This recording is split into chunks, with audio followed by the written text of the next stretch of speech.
চুলায় চা বসিয়ে মাত্র 10 মিনিটে এই নাস্তাটি বানিয়ে ফেলুন। এতটাই ক্রিস্পি এবং মজাদার, একবার না খেলে আপনি বিশ্বাস করবেন না। যাকেই খাওয়াবেন সেই প্রশংসায় ভাসাবে। চলুন তাহলে মূল রেসিপিতে চলে যাই। প্রথমে একটি মিক্সিং বলে একটা ডিম নিয়ে নিব, নর্মাল টেম্পারেচারে থাকা একটা ডিম, এবং 1/3 কাপ চিনি দিয়ে দিব, এবং কিছুটা পরিমাণ মতো লবণ দিয়ে দিব।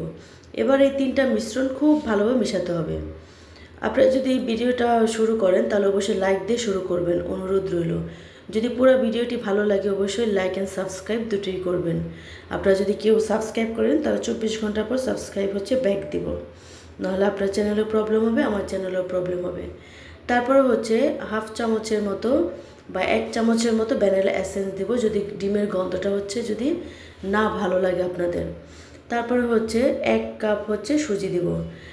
সুজিটা অবশ্য একবারে দিয়ে দিবেন না, একটু একটু করে দিবেন, না হলে যদি অনেক সময় হয় কি, ডিমটা যদি ছোট হয় তাহলে অল্প সুজি লাগে, আর যদি ডিমটা বড় হয় তাহলে একটু বেশি লাগে। ঠিক আছে, দেখেন আমি সুজি দিয়ে এই নাস্তাটা বানাবো। তারপর আমি গুঁড়া দুধটা দিতে ভুলে গেছি, এই মাঝখানে দিয়ে দিলাম। গুঁড়া দুধটা মিশিয়ে নিব, এবং আমার ডোটা 1 কাপে একটু পানি পানি হয়ে গেছে, কারণ আমার ডিমটা বেশ বড় ছিল। এই জন্য আমি আরেকটু সুজি দিয়ে ভালো একটা ব্যাটার তৈরি করেছি, এবং 10 মিনিটের জন্য ঢেকে রেখে দিয়েছি।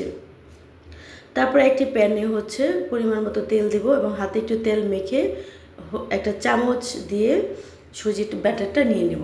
দেখেন ঠিক এরকম করে হাতে নিয়ে তারপর একটা শেপ দিব। আপনার পছন্দ অনুযায়ী আপনি শেপ দিতে পারেন, আপনি গোলও দিতে পারেন, আবার লম্বা শেপও দিতে পারেন। আমি গোলটাও দেখাচ্ছি, আবার আপনাকে লম্বাটাও দেখাবো কিভাবে লম্বাটা করবেন। ঠিক এভাবে ছেড়ে দিবেন। তেলটা কিন্তু এই পর্যায়ে এসে নর্মাল লো হিটে থাকবে, অনেক বেশি হাই হিটে থাকবে না। যদি অনেক হাই হিটে দেন তাহলে কিন্তু খুব সহজে কালার চলে আসবে এবং ভালো লাগবে না।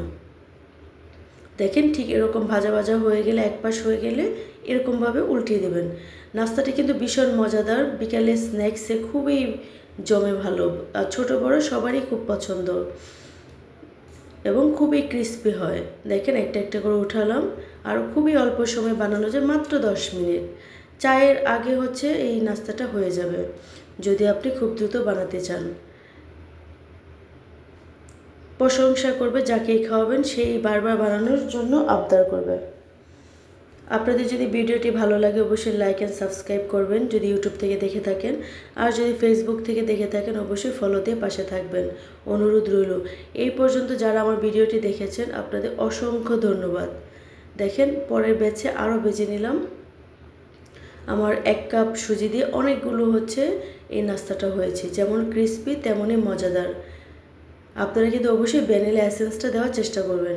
দেখেন নাস্তাগুলো কি দেখতে লোভনীয়, আর দেখেন কেমন উপরটা হয়েছে ক্রিস্পি, ভীষণ মজাদার। বাসায় বানিয়ে দেখবেন।